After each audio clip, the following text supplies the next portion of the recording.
Muy buenos días. ¿Cómo andamos de expectativas? ¿Tenemos expectativas? Claro, cuando hablamos de expectativas en general, como puedes decir, es que puede ser diferentes áreas de nuestra vida.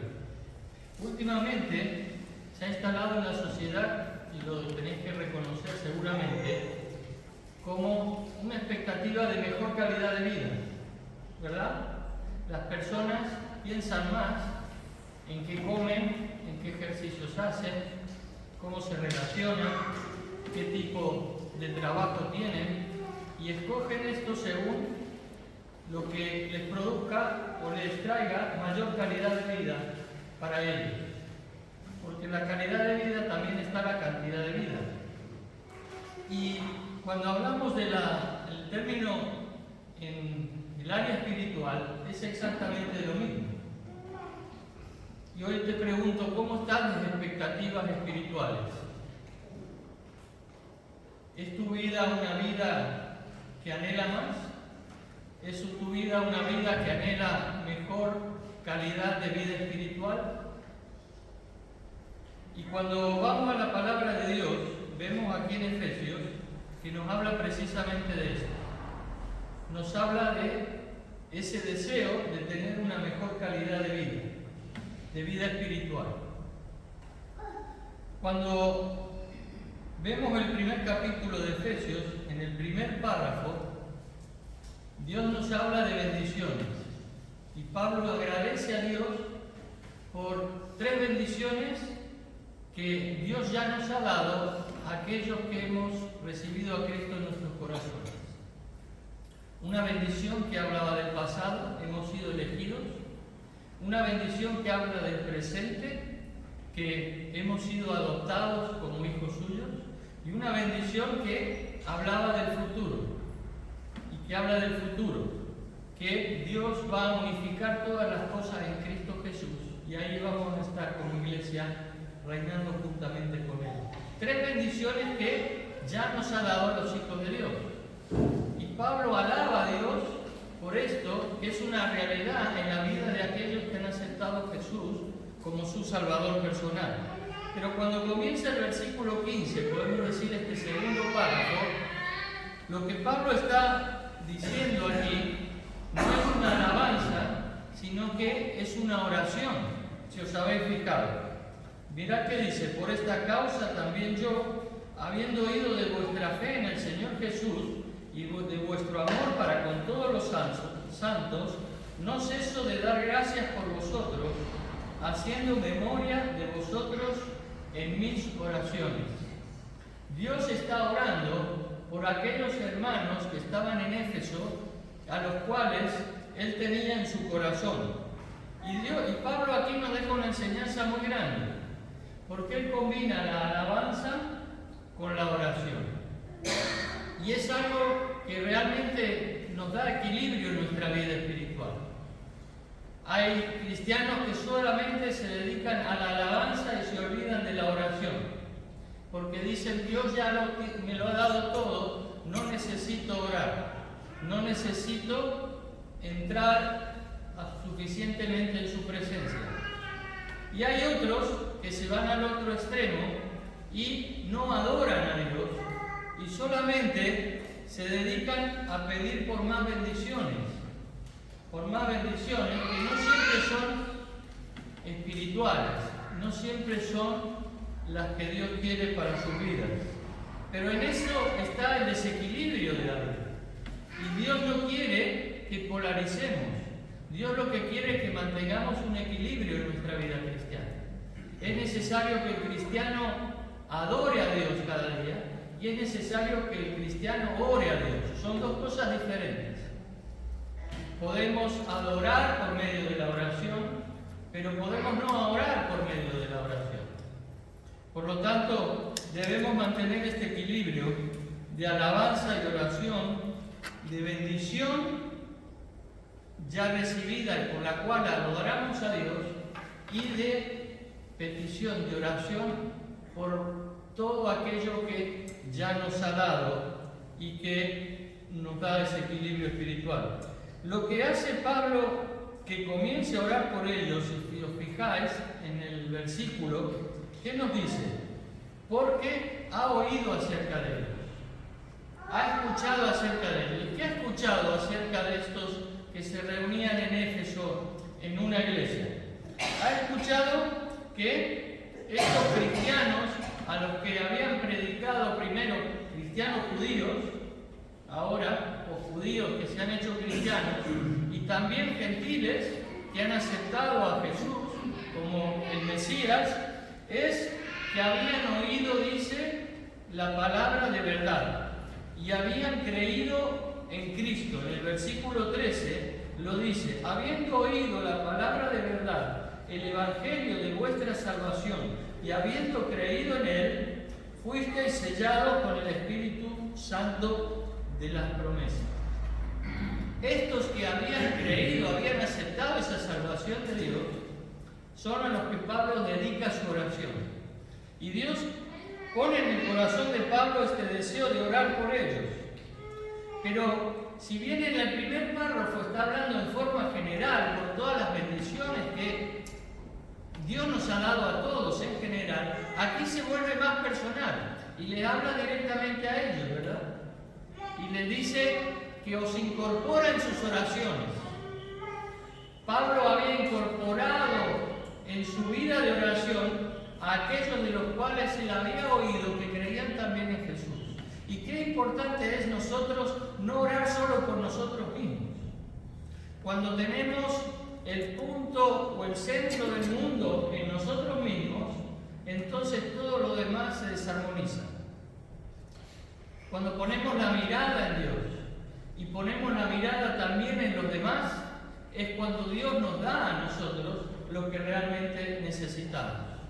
Porque necesitamos aprender también a interceder por los demás, en una oración ferviente, en una oración que nos lleve a comprobar lo que Dios hace en la vida de las personas, en la vida de nuestros hermanos, en la vida de aquellos que están a nuestro lado. Y Pablo tenía ese hábito, porque él les dice que les incorpora en sus oraciones, pero a pesar de esa incesante, podemos decir, gratitud por ellos, porque Pablo está agradecido por tenerles como hermanos, porque ha oído de su fe, de su amor en Cristo, pero a pesar de esto parece que Pablo no está satisfecho.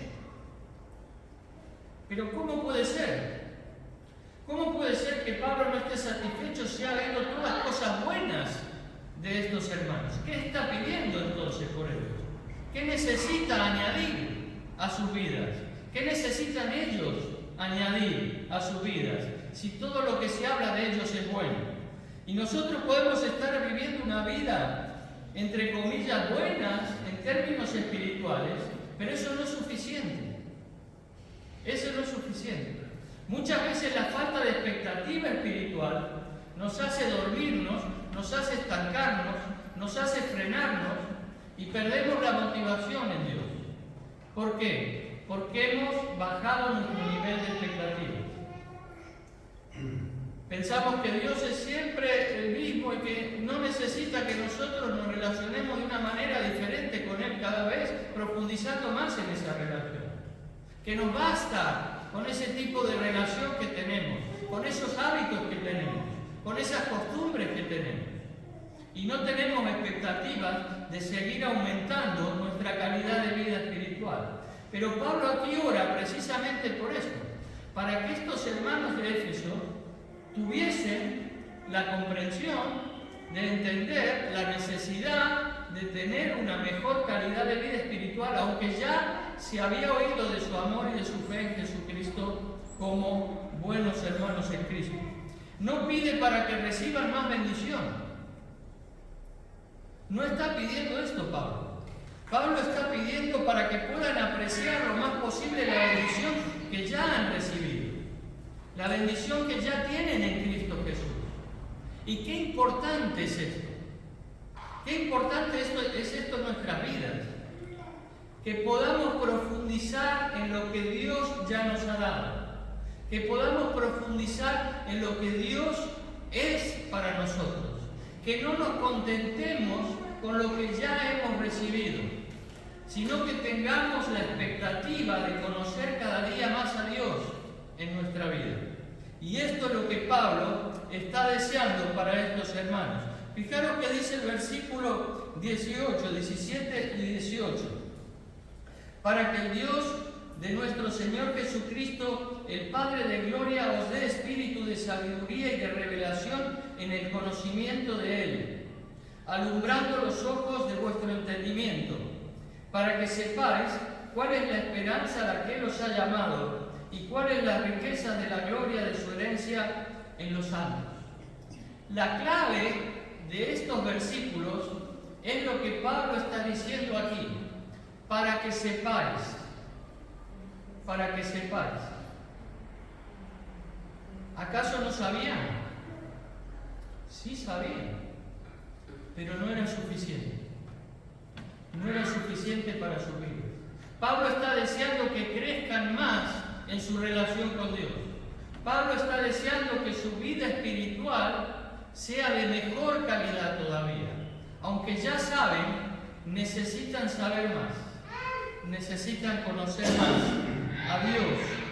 No es casualidad que lo haga de una manera similar en el capítulo 3.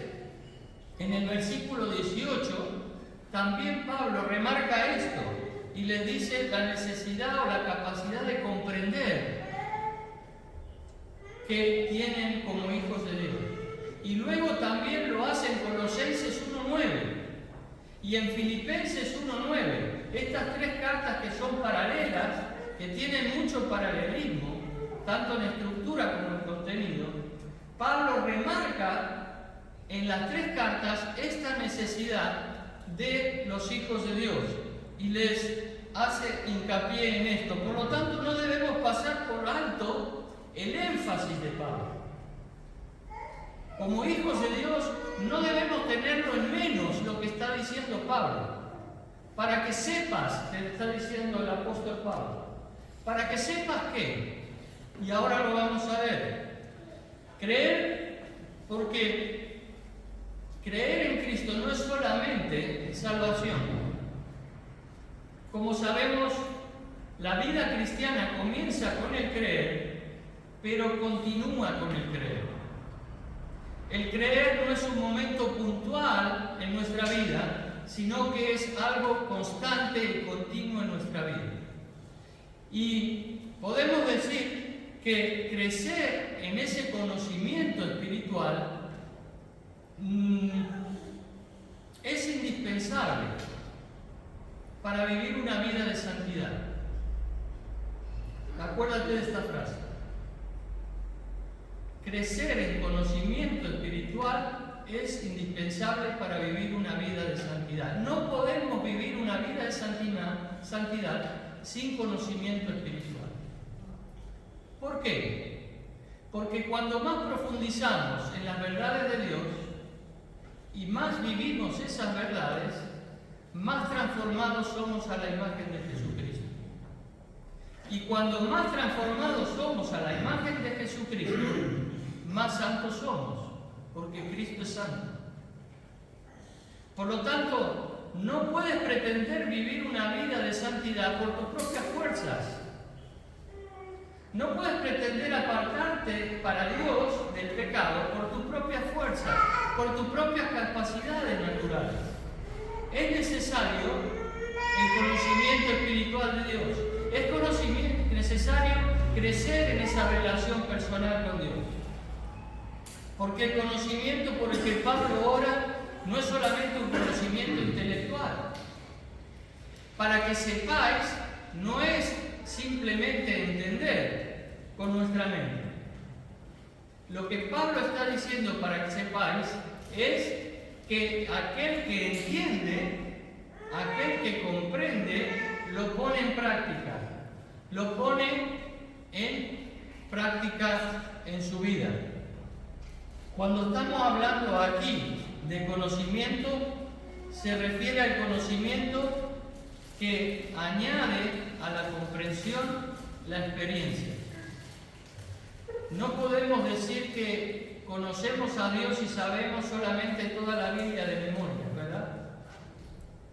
Aunque tengamos todo ese conocimiento intelectual, esto no es suficiente para conocer a Dios. Lo que Dios dice es que Él debe revelarnos por su palabra quién es Él. Pero fijaros qué dice el versículo 17. ¿Qué clase de conocimiento es? Conocimiento de Él, con mayúsculas. Es conocimiento de Dios, no conocimiento de lo que se dice de Dios, no es conocimiento de lo que está escrito de Dios, sino conocimiento de Él. Es una relación, es una interactuación entre dos seres. Cuando yo conozco a alguien es porque me relaciono verdaderamente con esa persona. Me pueden hablar bien o mal de esa persona, pero cuando comienzo una relación personal y comienzo cada día en la vida diaria a relacionarme con esa persona, es cuando verdaderamente la voy conociendo. Lo mismo sucede en el plano espiritual. Necesitamos conocerle a Él porque estamos relacionándonos con Él y esa es la única manera de hacerlo. Y no hay conocimiento más alto que el de Dios mismo. Y esa debe ser la expectativa del cristiano. Llegar a ese conocimiento de Dios, que Dios está dispuesto a dar a cada uno de sus hijos o sus hijas.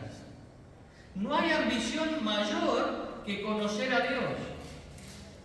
Últimamente el hombre se esfuerza por alcanzar el universo y se cree que ese conocimiento alto es lo más alto que existe y no alcanza ni a una milésima de ese conocimiento y ya se cree que es casi suficiente o autosuficiente. Pero cuando vemos lo que Dios es, no hay límites, no hay barreras, no hay contención, porque Dios es infinito. No hay conocimiento más alto que el de Dios mismo.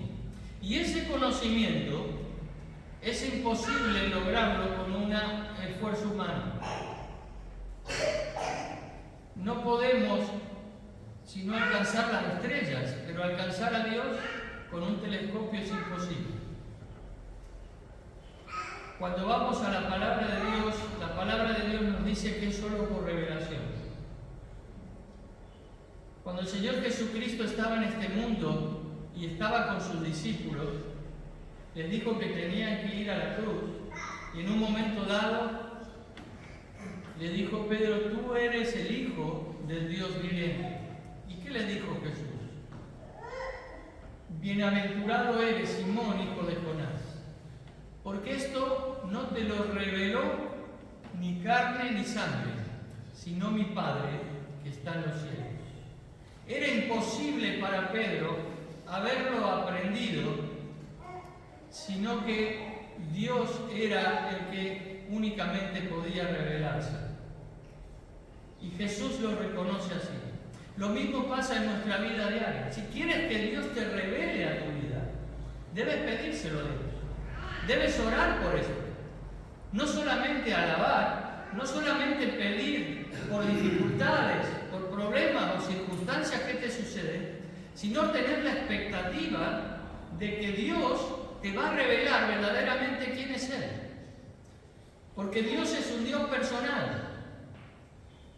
Y cuando Él revela conocimiento, cuando Él revela de su verdad, lo hace personalmente. Es bueno estar en colectividad y en comunidad. Y en comunidad Dios nos habla también. Pero Dios nos habla personalmente dentro de la comunidad. Y lo que Dios te habla a ti no es lo mismo que te habla a ti. A través de la misma palabra, Dios te está hablando a cada uno de nosotros en su corazón. Y por eso debemos buscar personalmente a Dios, en nuestra vida personal.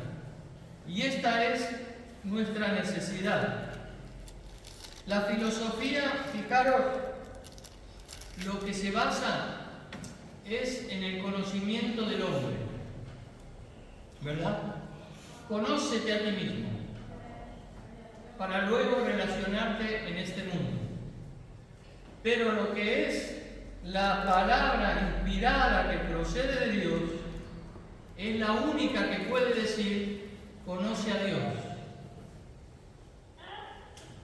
Y cuando conoces a Dios, te conoces a ti mismo. Esa es la gran diferencia. La filosofía es un esfuerzo humano para intentar comprender la existencia humana. Pero Dios ya nos ha revelado acerca de la existencia humana, y Dios quiere revelarte personalmente realmente quién eres, para qué estás aquí y cuál es el propósito que Él tiene para tu vida. Y no hay nada más alto que esto en la vida de un ser humano. Es lo que realmente llena la vida de expectativas. Es lo que realmente produce en el ser humano una visión de la vida, una cosmovisión que le ayuda a caminar por este mundo siempre con los ojos puestos en Él, en Jesucristo. Porque Él es, dice, no solo el que nos ha dado la fe, sino el que la mantiene. Y eso es lo que Dios quiere para cada uno de nosotros. Que no nos contentemos con lo que ya sabemos, sino que deseemos conocer más de Él en nuestra vida. Porque si no, nuestra vida se hace monótona. Cuando alguien tiene expectativas de una mejor calidad de vida en este mundo, debe ser disciplinado. No vale comer de cualquier cosa, no vale no hacer ejercicios para tener una mayor calidad de vida. Lo mismo sucede en la vida espiritual. Muchas veces somos perezosos espiritualmente y queremos de todas maneras tener una mejor calidad de vida. Si en tu vida no hay una disciplina de oración, si no te pones una hora para orar o dedicas cada día un tiempo para leer la palabra de Dios, no pretendas tener una mejor calidad de vida espiritual. Porque no es de lo que los demás viven, sino es de lo que yo vivo y de lo que Dios me transmite a mí personalmente. Y muchas veces le echamos la culpa a los demás, echamos la culpa a la comunidad, echamos de la culpa a los responsables, echamos la culpa a muchas cosas y no estamos mirando a nosotros mismos, donde tenemos esa falta de expectativa de crecer espiritualmente y hacerlo de una manera disciplinada. Pero ¿cómo recibir esa revelación?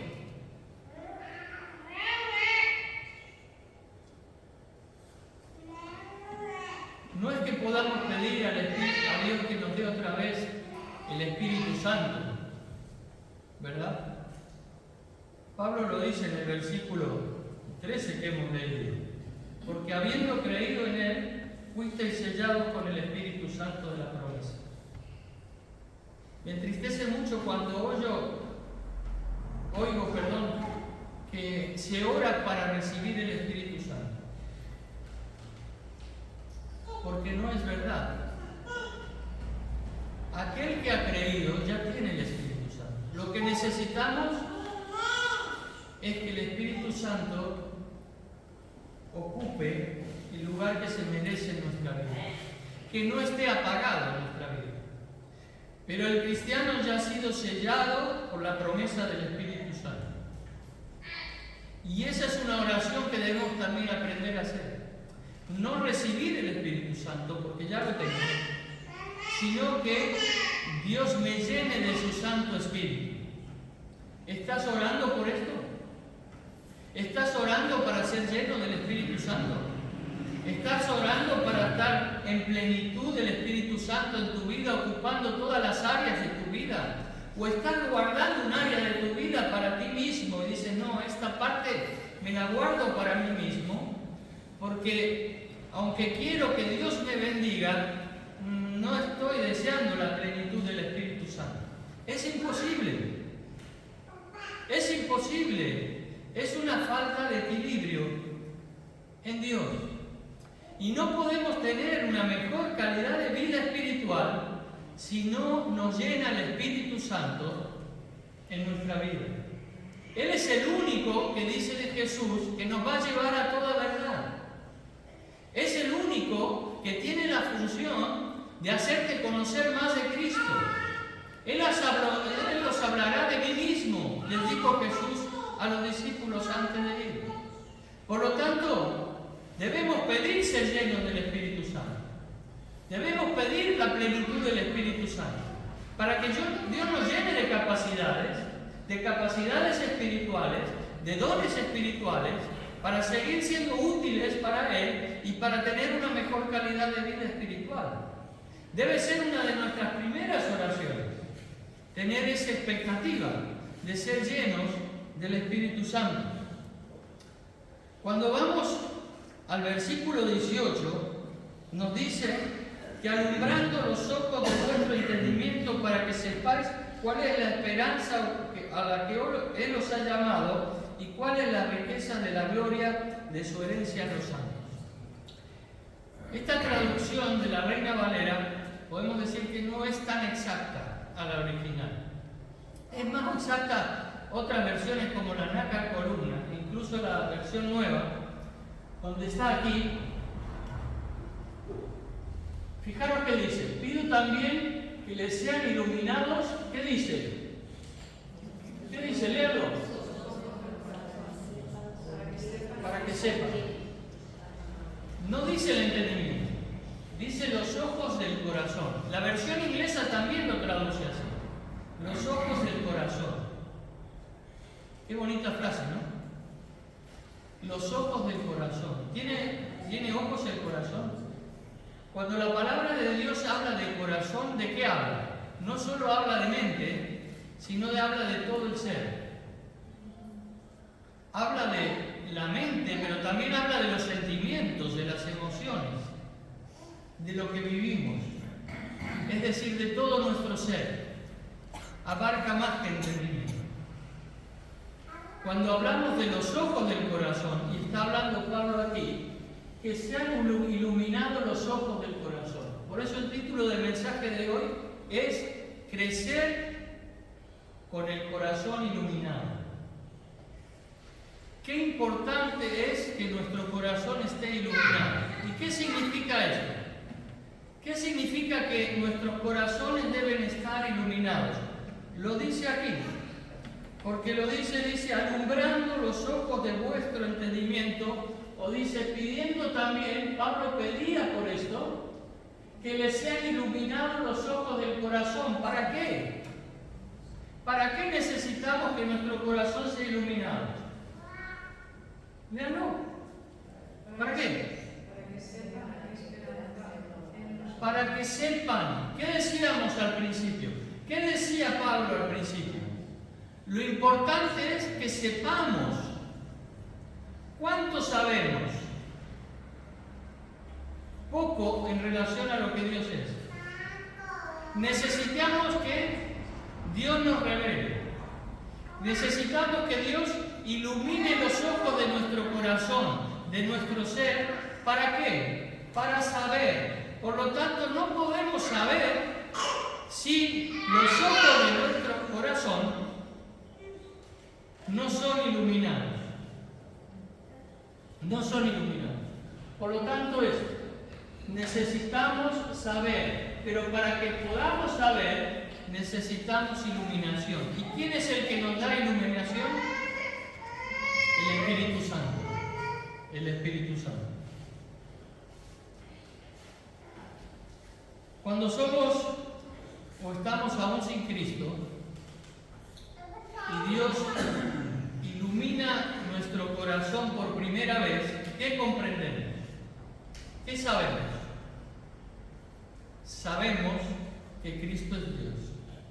Lo que dijo Pedro: tú eres el Cristo, tú eres el Mesías, tú eres el Hijo del Dios viviente.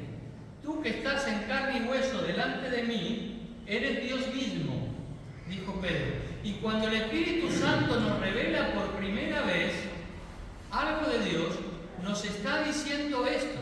Nos dice: Jesús es Dios y murió en la cruz por ti y derramó su sangre para limpiarte de todos tus pecados. Si crees en Él, serás salvo y tendrás vida eterna.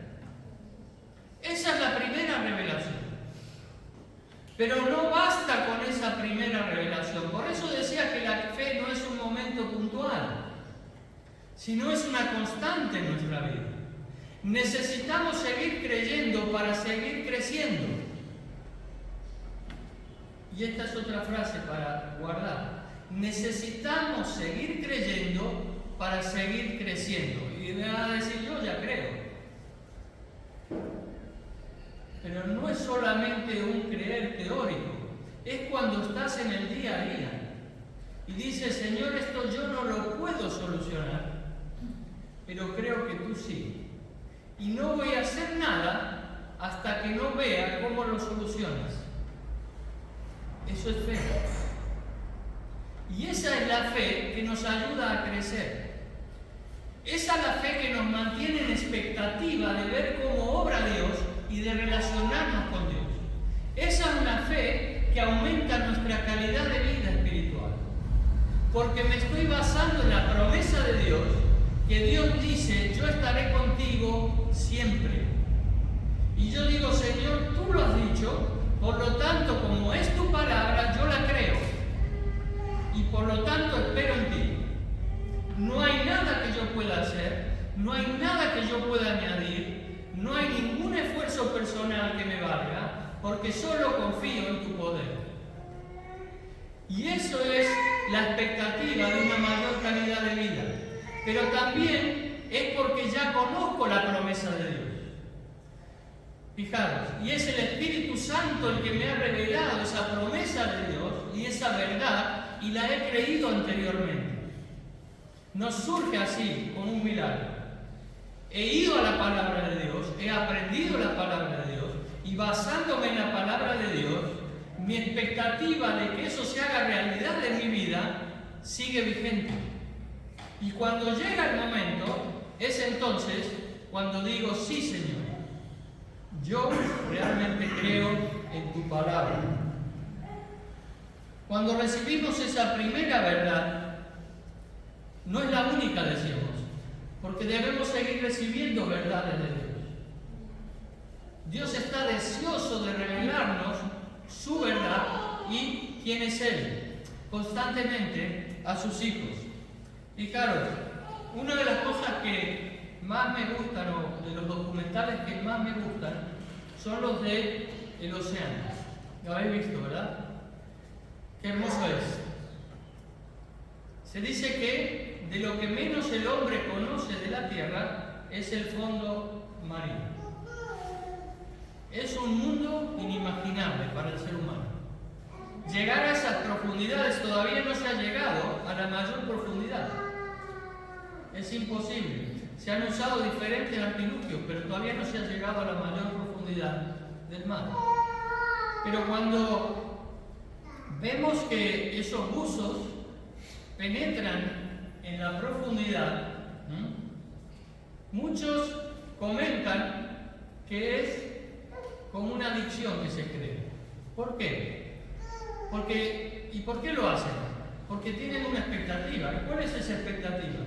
Es de conocer más, de conocer lo desconocido, de averiguar más, de disfrutar. Y dice que es tanta la expectativa que se satisface en ellos que desean hacerlo constantemente y lo harían cada día. Pero no lo hacen y le dicen a uno, ven, vamos a bucear. No, se ha preparado primero. Tiene que saber cómo usar las botellas, tiene que saber cómo usar el oxígeno, tiene que saber cómo profundizar, tiene que ser disciplinado para esto y poder sumergirse. Cuando vamos a Dios y su verdad, son como el océano. Son como el océano. Cuando estamos viendo el océano, podemos ver que es inmenso para nosotros. Y nos dice, bueno, esto es inalcanzable. ¿Cómo puedo alcanzarlo, verdad? ¿Cómo puedo alcanzar a Dios? Es imposible, es tan inmenso que no puedo.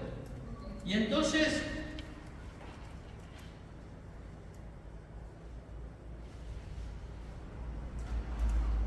nos mantenemos muchas veces en la superficie. Y ¿Y qué hacemos en la superficie? Nadamos, ¿verdad? Saltamos las olas, floteamos, navegamos, ¿no? Algunos hasta hacen surf, queriendo vencer por su propia fuerza las olas, es decir, yo soy más fuerte que las olas, ¿verdad? Y nos mantenemos en la superficie. Y con eso pensamos que disfrutamos. Y en la vida espiritual pasa lo mismo. Muchas veces nos contentamos con mantenernos en la superficie. Y no tenemos la expectativa de ver qué hay más abajo. Y ¿sabes qué? La vida no está en la superficie. ¿Dónde está la vida del mar? En la profundidad. En la profundidad. Y cuando nos sumergimos y vemos esa vida, una vida que nos asombra, queremos más. Queremos más. Y la expectativa que teníamos, ya sea mucha o poca, aumenta porque hemos comprobado esa vida que hay en el fondo del mar. Y decimos, qué calidad de vida, qué clase de vida, qué maravilloso es Dios lo que ha creado, ¿verdad? Pero lo mismo sucede en nuestra relación con Dios. Cuando nos mantenemos en la superficie espiritual, ¿qué hay en la superficie? Hay viento, hay olas, hay tempestades, hay también un calor, un sol que abraza, y aún así nos contentamos muchas veces con mantenernos allí, sin tener la expectativa de profundizar en esa relación personal con Él, para que Él nos muestre la verdadera vida. Jesús dijo, yo he venido para que tengan vida y la vivan superficialmente, para que la tengan en abundancia. ¿Quieres tener esa vida? ¿Deseas tener esa clase de vida que Dios hoy está dispuesto a darte? Quizás llevas mucho tiempo en las cosas de Dios. O quizás has comenzado ahora, hace poco, a relacionarte con Dios. Pero sea cual sea tu situación o la mía, Dios está deseando hoy darte más vida. No solo darte vida, sino que sea una vida abundante. Y para esto necesitas que Dios te revele quién es Él y cuáles son sus verdades. Que los ojos de tu corazón sean iluminados. Si queremos crecer en esa relación personal con Dios, necesitamos indefectiblemente pedirle a Dios que Él nos revele cada día quién es Él. Si hoy lo estás deseando, no dejes de ir al Señor, no dejes de buscarle, no dejes pasar otro día. Dile, Señor, hoy necesito que me reveles más de ti. Te entrego esta área de mi vida que te la he ocultado durante tanto tiempo y la he guardado para surfear yo con mi propia tabla de surf, intentando vencer estas olas por mí mismo. Sumérgeme en la profundidad de tu Espíritu Santo, porque tú tienes un propósito para mí. Tú me has salvado con una expectativa de vida abundante. Te invito a ponerte de pie, para que el Señor nos permita en esta mañana seguir adorándole, pero también pedirle allí donde estás quién eres delante de Él, y para que Él nos ayude a buscarle de todo corazón en nuestra vida.